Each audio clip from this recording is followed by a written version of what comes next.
السلام علیکم، بسم اللہ الرحمن الرحیم۔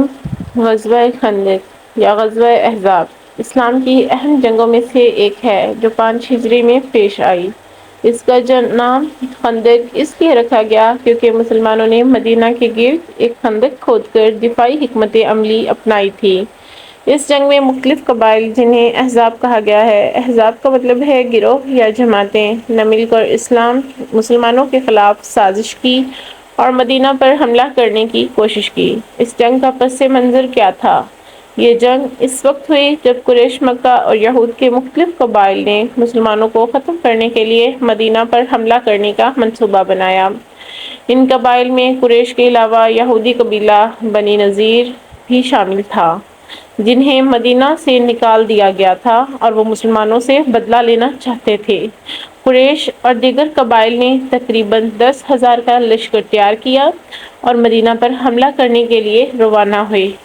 خندق کھودنے کی حکمت عملی۔ حضرت محمد صلی اللہ علیہ وآلہ وسلم نے جنگی مشورے کے لیے صحابہ کرام کو جمع کیا اور حضرت سلمان فارسی رضی اللہ عنہ نے مدینہ کے گرد خندق کھودنے کا مشورہ دیا، جو اس علاقے کے لیے نئی حکمت عملی تھا۔ خندق کی کھدائی میں حضور صلی اللہ علیہ وآلہ وسلم نے خود بھی حصہ لیا اور صحابہ کے ساتھ مل کر خندق مکمل کی۔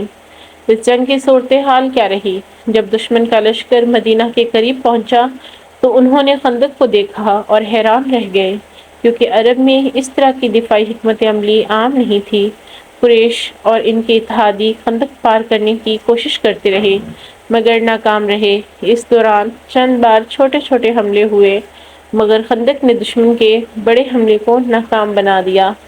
حضرت علی رضی اللہ عنہ کا دلاورانہ مقابلہ۔ ایک قریشی جنگجو عمرو بن عبدود نے خندق پار کرنے کی کوشش کی اور مسلمانوں کو للکارا۔ حضرت علی رضی اللہ عنہ نے اس کے مقابلے کے لیے میدان میں اترے اور بہادری سے لڑتے ہوئے اسے شکست دی۔ حضرت علی کو اس بہادری نے دشمن کے حوصلے پست کر دیے۔ جنگ کا اختتام کیسے ہوا؟ احزاب کا لشکر تقریباً 1 مہینے تک مدینہ کے باہر پڑاؤ ڈالے رہا۔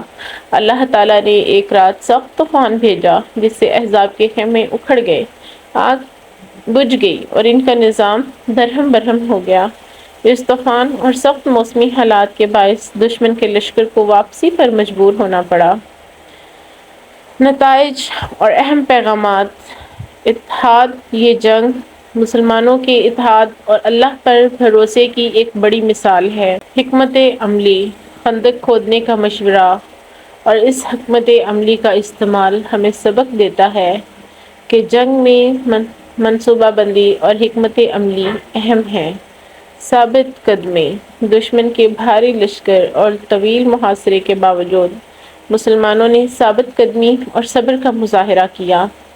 اللہ کی مدد۔ یہ جنگ واضح کرتی ہے کہ جب انسان اللہ کی راہ پر ثابت قدم رہتا ہے تو اللہ کی مدد بھی شامل حال ہوتی ہے۔